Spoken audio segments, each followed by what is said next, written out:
So we're getting set up out in the shop today to start welding up some more of these rocking log legs. So I thought it'd be a good time to address some questions that I've had concerning this radius. Now, although you may think that this is just some random curve, it's really not. There's a lot more to it than that. In fact, there's a mathematical equation that gives you the proper radius depending on the height of your seat. Now, for any rocker to work properly and feel comfortable in rocking, you've got to calculate out the height of your finished seat from the ground to calculate out the radius.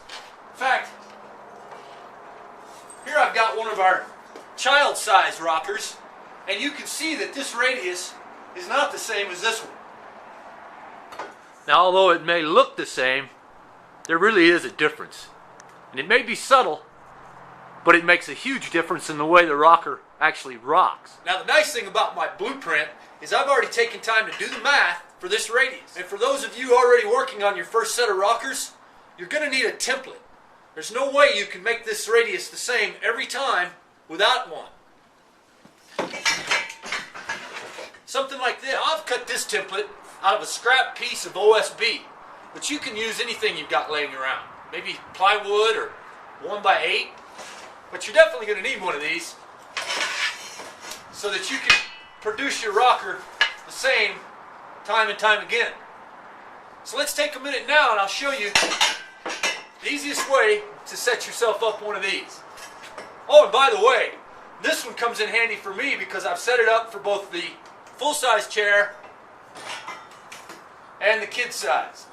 Alright, so the first thing you're going to want to do when you get ready to set up to make your template is to grab yourself a couple of pieces of scrap material that you can use to sketch it out. As you can see here, I've got another piece of scrap OSB, and I've just got a scrap 1x4. I'm not even sure I can use this one.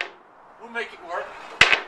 And because I'm working on a concrete floor here in my shop, I've taken a piece of old particle board that I'm going to use so I can fasten all these down and they won't move when we go to mark them.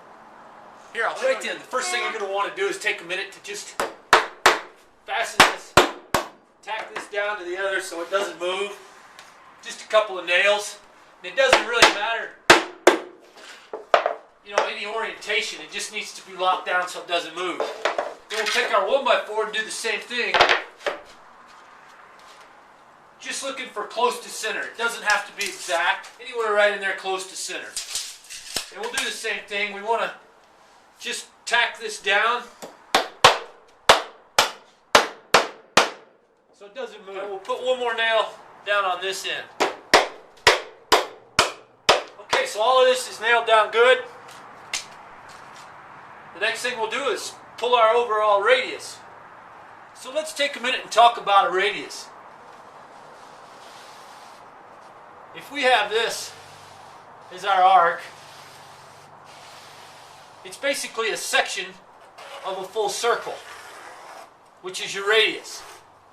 And if you find the center point of a circle and pull that out to there, that'll go all the way around. And we're just looking for a segment. So this is the magic number from the center point to that radius. Here, let me take a minute and I'll show you how I did the radius for this metal sculpture. It's very similar to what we're doing for these rockers.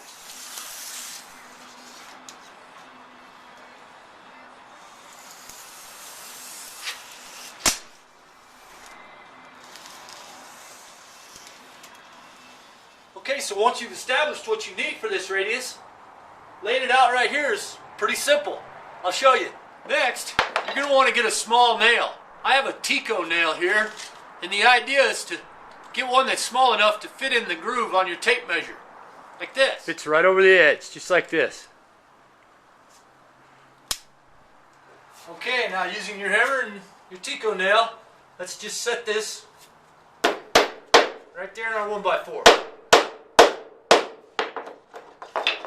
Leaving enough so that our tape measure hooks it. Then you'll just hook that, pull out your overall radius, and go to mark. Want to take your time here to get a nice clean line. Now from this mark, I'm just going to measure down 3.5 inches. And we'll go ahead and do the same thing for that. And that'll actually work for both your full-size bench and the kids' version.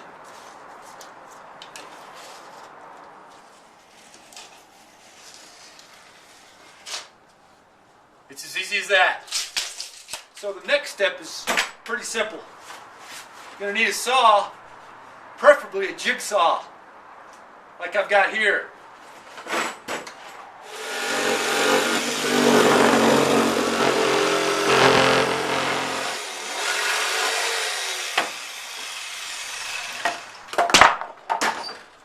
Well, there you go. It's as easy as that. Now be sure to come back next week when I talk about the easiest ways to make this bend. Now if you want to learn how to make your own beautiful log furniture, be sure to come see me at logfurnitureHowTo.com. This has been Mitchell Dillman. We'll see you again next week.